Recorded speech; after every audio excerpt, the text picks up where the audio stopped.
Welcome, everybody, to the new PDY podcast episode, which is part of the ECPR series Political Science Matters.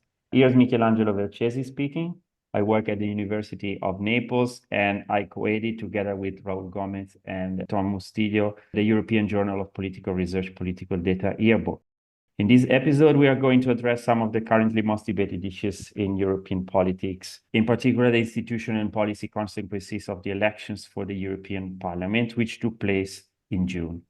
And we will do it with two major experts in the field. They are Ariadna Ripoll-Servent, a professor for politics of the European Union at the University of Salzburg in Austria.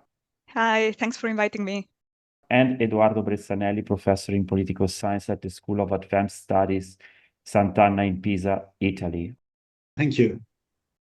So welcome to this podcast, and really thank you so much for accepting our invitation. So let me introduce the topic of today's podcast, the 2024 European elections for the renewal of the European Parliament, whose turnout was slightly above 50% overall in Europe, generated both novelties and stability in the EU political landscape. And as the polls had predicted, there was a surge in far-right support, at least relative to the 2019 elections, with an increase of 25 seats for the former Identity and Democracy Parliamentary Group, while the group of conservatives grew of 10 seats. The largest group, the European People's Party group, increased of 10 seats. This means overall that there has been a shift of support towards the right of the political spectrum at the European level. And this shift is witnessed inter alia by the electoral results of national parties such as Rassemblement National in France, the Alternative für Deutschland in Germany, and Fratelli d'Italia in Italy. And one has also to stress that a new group has been established after the elections, the Patriots for Europe, which is mostly made up of former Identity and Democracy Group members, together with Orban's Fidesz. And this goes together with the formation of the new far-right Europe of sovereign nations, which includes the AfD. So this new group, the Patriots, are now the third largest group in the European Parliament after the People's Party and the Socialists and Democrats. Yet the Commission, which probably will be led again by Ursula von der Leyen, still has the support of the majority in Parliament. So against this background, I wanted to start with a question for Ariadna. And I wanted to ask you, in light of this feebler majority in the European Parliament for the European Commission, what effects may these changes have on interinstitutional relations, and including also the Council of Ministers and the European Council? Yes, thank you. I mean, this is a very interesting question, right? So as you were saying, the support for von der Leyen is not given yet. We don't know whether she's going to be elected. We are speaking on Monday, so just before the vote. And I mean, it's clear that it's going to be much more difficult to get an absolute majority, right? So that she's going to struggle to get support from this kind of grand coalition made up of the EPP, the SD, and the Liberals. And this, of course, also has consequences for kind of interinstitutional relations in two different ways, right? So on the one hand, because, I mean, she's trying to find a balance of like getting support now from the EPP, the SD and the Liberals, but also potentially from the Greens. So she has to promise something to everyone. And that, of course, is very difficult because all of these political groups, all these political families have very different positions on key issues such as migration, the Green Deal, agriculture. So it's very difficult to kind of please everyone.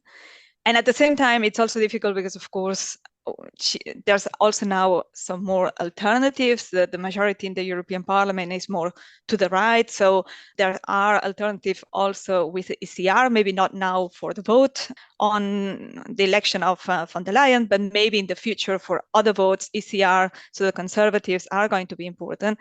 So she doesn't want to alienate them. And this also, of course, kind of replicates a little bit also the positions in the Council and the European Council, right? So in the Council now, we've seen that with the French elections, everyone probably was relieved to see that there won't be a far-right government sitting in the Council.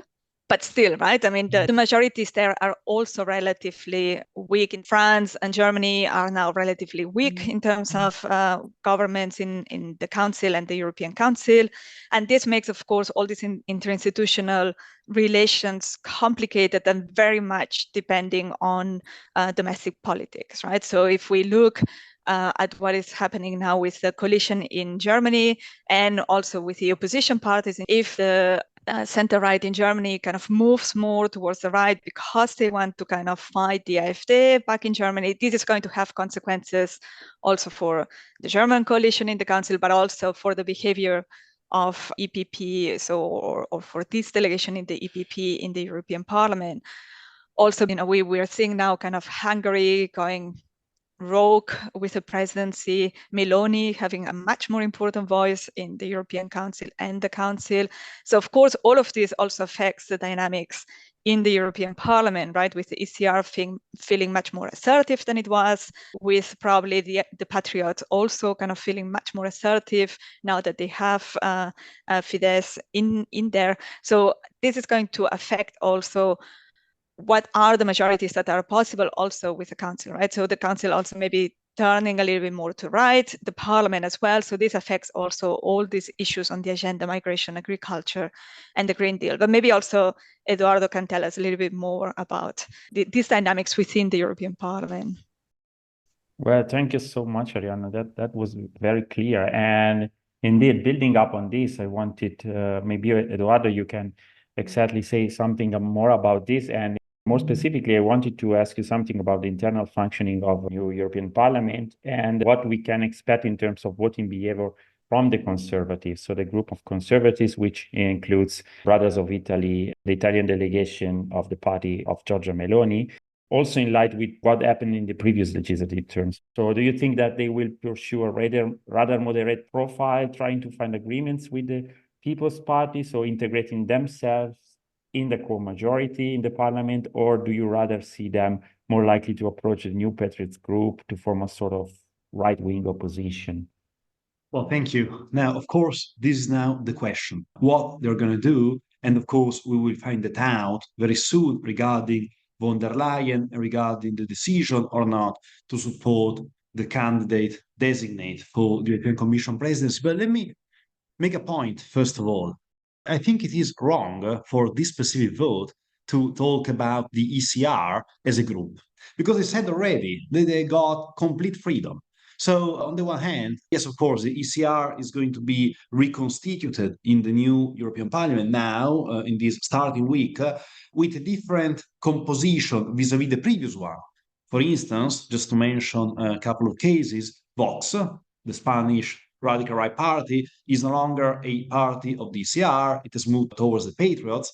And also the internal balance of power between the largest national delegation has changed, because Law and Justice, the Polish Radical Right Party, was by far the biggest delegation in the previous legislature. Right now, Meloni has got the Brothers of Italy, has got the largest delegation. But the point is, they've already said, we are free. All delegations are free to vote whatever they want. And Law and Justice said already, we're not going to support von der Leyen. The French delegations already said, we're not going to support von der Leyen. The Romanian delegation has already said, we are not going to support von der Leyen, but Meloni has said nothing. So the question is, what are the 27 MEPs controlled by Giorgia Meloni, members of her party, going to do? We know Giorgia Meloni has abstained on von der Leyen in the European Council meeting. And the chair of the group, Procaccini, said, we're going to talk, we're going to see what von der Leyen is going to propose us, what sort of program she's going to deliver in the next legislature, and we will find out on Tuesday, that is tomorrow. The point is, there is a bargaining going on. And of course, party political and national dynamics are here strongly intertwined. So Italy is betting for an executive vice presidency of the European Commission, a heavy one. And of course, if von der Leyen is capable to guarantee that to Italy, the Italian delegation of the ECR which is, of course, the governing party in Italy, may also support von der Leyen. Having said that, and this is for the institutional dynamics, then once von der Leyen maybe is voted in or likely is voted in, a new game is starting. Because when you have to find ad hoc coalitions on specific policies, the ECR, or as von der Leyen said in her electoral campaign, specific parties of the ECR may be needed to support specific policies. Take, just to make one example, the recently voted Asylum and Migration Pact. Meloni was keen to vote many of the dossiers making up the Asylum and Migration Pact. The Law and Justice Party instead did vote against that file. So to go back to your initial question, I think the ECR, or rather sections, national delegations making up the ECR, will most likely vote for specific points in the agenda of von der Leyen if von der Leyen is confirmed for a second term as Commission President, because in what the EPP promised during the campaign, there is a clear convergence with the Conservatives. Take externalization of migration, for instance, the watering down of the Green Deal. These are all points where some of those parties will be keen to support von der Leyen if she sticks with her electoral promises. Thank you. I want to follow up on this. So moving from the institutional dynamics, and you were now referring to this, to the formation of specific coalitions based on certain issues when it will come to voting for some issues. I wanted to hear your opinion, how you see these things about the short-term EU response for two key challenges. So I first wanted to start it, if you think that the EU, with the new EP composition and all the issues you have raised, the new Commission and the EU Council of Ministers will keep on implementing far-reaching Green Deal policy, or there will be a reduced support for it, especially, as I said, from some delegations from the center-right spectrum of the parliament. I would start asking Ariadna and then Eduardo. Eduardo already kind of mentioned it a little bit, that this issue of the Green Deal is very emblematic of these struggles for the new European Parliament, right? So I think it's going to be very difficult to implement a far-reaching Green Deal.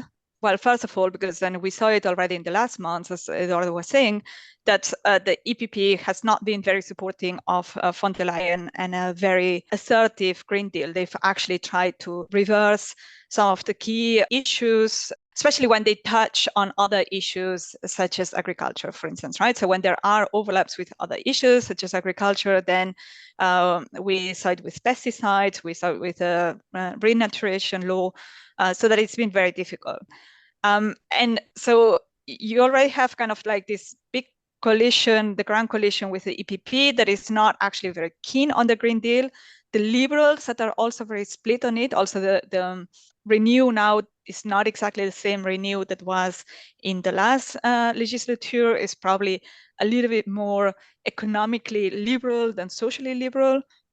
So these issues are probably not so high on the agendas as for other political groups. And the S&D that, yes, is supportive of the Green Deal, but it's also not a priority. They are not the Greens, right? It's not the main priority for them. So it's a question of like when push comes to shove, whether they are actually going to support it or not. So I think that it's going to be very difficult to be far-reaching, especially without the support of the EPP. And of course, we need to also remember, and that's what Eduardo was also referring to, that when it comes to day-to-day legislation, right? So when it comes to specific decisions, we do not need an absolute majority, right? We can do with a simple majority. And that, of course, we know in the European Parliament that it might mean that in every single decision, in some decisions, maybe they do decide to go with the Greens, but I would suspect that in many decisions, the EPP will really push for a coalition with the ECR or parts of the ECR, and maybe even with some of the others kind of coming along supporting this coalition, even if they don't really kind of look for it as a coalition, but that they will also get the support of the patriots and the sovereignists because they also are climate skeptics, right? So then that they will have a big enough majority not to support the Green Deal.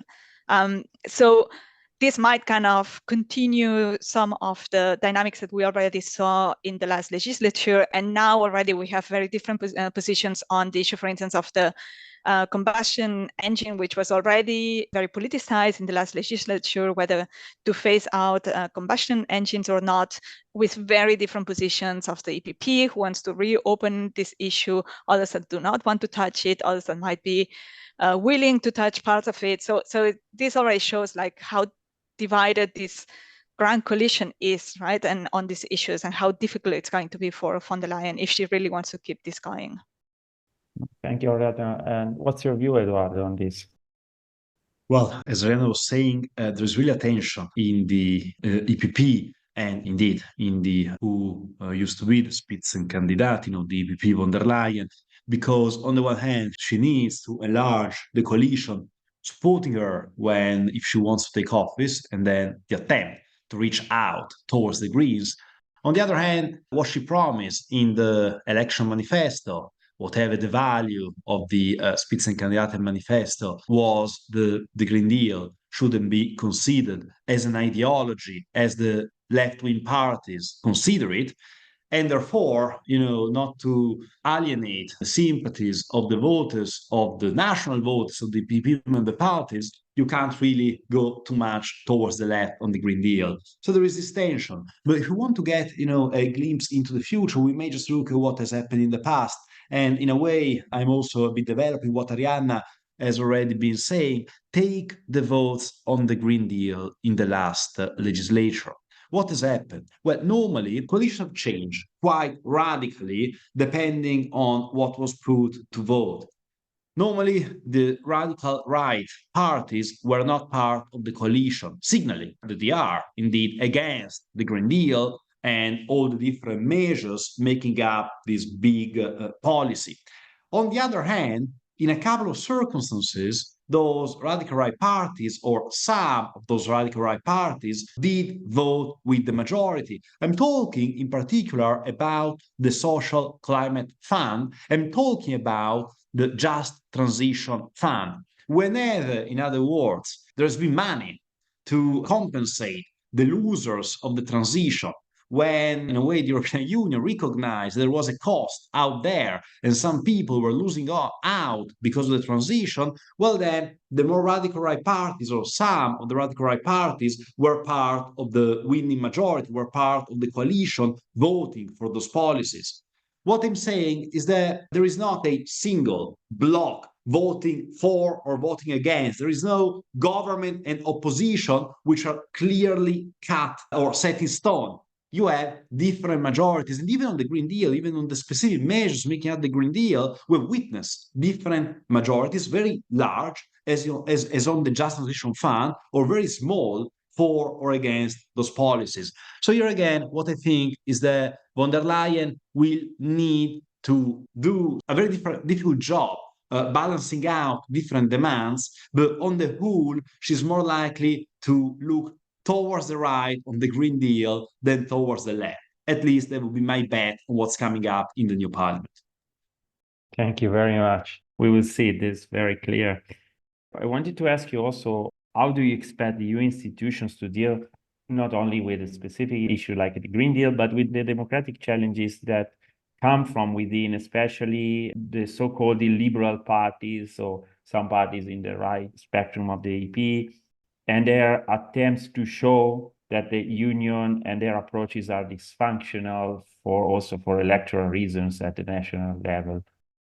Of course, another very topical question. And there is no doubt that among the winners in the latest round of EP elections, there have been very far-right parties. Sometimes parties which are still among the non-attached, because even the most right-wing political groups challenge or can't really accept their views, which says a lot about the nature of their views. I would tackle this question from a different angle, because what von der Leyen said, for instance, is about parliamentary dynamics. She said in the campaign, I can cooperate to those parties which endorse three things. They are pro-Ukraine, they are pro-EU, they are Europhiles, whatever that means, and they are pro-rule of law. they are sincerely democratic. So that's about parliamentary dynamics. That's about cooperation in parliament. That's where you put the red line, if you like. That's one way in which you can see it. I take another perspective here, and I'm quite critical on this point about what the EU has been doing, and in particular about too soft attitude which has been endorsed in giving European money to EU money to illiberal parties, not via the European Parliament, but via Euro parties, via the extra parliamentary parties. There is a norm in the regulation on Euro parties which states the parties that violate the fundamental values of the EU can be registered. But that norm, ironically, functions or applies only to Euro parties as such, rather than the national member parties of the Euro parties. So, of course, the Euro party, as a conglomerate, as an aggregation of national parties, will hardly say, I'm not respecting the EU values. But of course, where politics is really made is at the national level, and it is the national member parties which may be violating the EU fundamental values. In the current attempt to reform the regulation on the Euro parties, there was a very smart and I believe right amendments which modified the clause saying that if a member party of a Euro party was also violating the fundamental values of the EU, then that Euro parties could be deregistered, which of course a very complex procedure to guarantee this quite extreme measure is implemented cum grano salis. Anyway, this amendment, as by the way, the whole revision of the regulation of the Euro parties has not been voted yet. It's still blocked in the Council. Now, more can be done. It is quite paradoxical, if you want to hear me, that indeed the European Union is giving money to parties which are explicitly violating its fundamental values. And that shouldn't take place. It's not it's quite an easy fix. It's not, of course, everything that could be done, but at least reforming and approving a reform regulation about the Euro parties would at least marginally improve the situation. Thank you, Edoardo. And Arianna, how do you foresee the behavior of EU institutions towards this issue? So I think that there are 2 points. So when it comes to the European Parliament inside, I mean, we've seen for a very long time that the mainstream parties tended to apply this cordon sanitaire to the more extreme parties, especially those that were seen as more hard Eurosceptics, so which did not include often the ECR, the more conservatives, right? And that was a bit kind of like the funny thing already in the past parliaments, that actually at least parts of the ECR were actually working closely together with some of the other parties, especially the EPP. And of course, there is also kind of an issue of like institutionally imposing this cordon sanitaire. So for instance, excluding these parties from, I don't know, acting as committee chairs or even participating in the kind of leadership organs of the European Parliament or getting roles as rapporteurs. So this is one thing. And this is, of course, the question whether it's still feasible with a much bigger part of the Parliament now being under this cordon sanitaire. So, I mean, you would be excluding a very big part of the European Parliament, and some of the now, the Patriots are now the third largest group. So it becomes much more difficult politically to say, well, we are not going to collaborate with the third largest group. But there's also another aspect of like rhetorically whether this cordon sanitaire holds, right? And that's what we've been seeing. And we were just kind of showing the example of the Green Deal, but immigration was also very similar, that there are parts of the EPP especially, but also some of the other groups that actually copy the message, copy the words, parrot the same message as these far-right parties, right? And so it's a bit ambiguous to say, well, we are actually using a cordon sanitaire to exclude these forces, but actually we copy what they say and we copy what they do because of domestic politics. So that is one point. The other point that is a bit larger is that I think that this is indeed a very big challenge for the institutions as a whole, right? So, and we've seen, for instance, in recent years, and we are about to issue a special issue co-edited with Natasha Zaun on the issue of unpolitics, which we understand as a form of transgressive politics. So basically where populist governments, not all of them, but some of them, have used European politics, so EU politics, to basically oppose Europe, but also to kind of mobilize their electorate for vote-seeking purposes. And they do that by breaking the norms, breaking compromises, creating deadlock, perpetuating crisis. And Eduardo was mentioning, for instance, the migration policies, right? And this migration deal, which took around 8 years in the making, so which has been perpetually blocked in the council. And that was very much due to the behavior of populist governments from the Visegrad countries, but especially, for instance, Italy under Salvini. And that's also the interesting thing to see how differently Meloni is approaching these issues compared to Salvini, for instance, who blocked reforms in the asylum system, even if they were good for Italy. And Meloni has been much more pragmatic in this sense, picking and choosing what she likes. So that's to say that, this form of unpolitics does not apply to all populist governments, but we have seen that many of these populist governments have been acting in bad faith in the European institutions, in the Council, in the European Council. And I mean, comparing different policy areas, what we've seen is that actually the good news is that EU institutions have been relatively resilient. So they've been good at coping with it because they are very compromise focused, because consensus is such an important norm. But that there have been so many attacks that trust has been affected, and that also, of course, it increases Euroscepticism.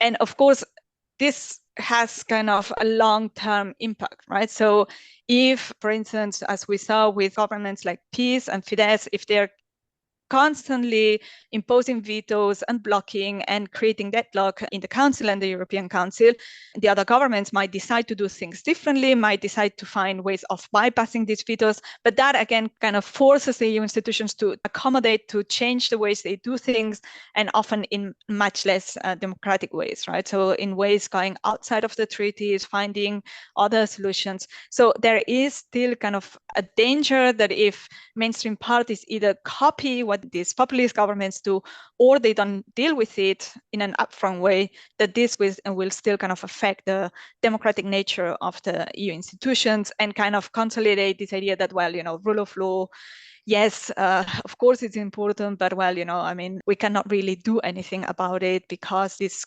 parties keep blocking and we cannot act decisively on this. Okay, thank you so much, Ariadna. And thank you so much, Eduardo, for sharing with us your expertise and for this inspiring talk, which is definitely, I think, going to provide our listeners with valuable tools to understand and interpret the future of the EU functioning. This was the CPR Political Data Yearbooks podcast. Thank you for being with us. Stay tuned, and until next time.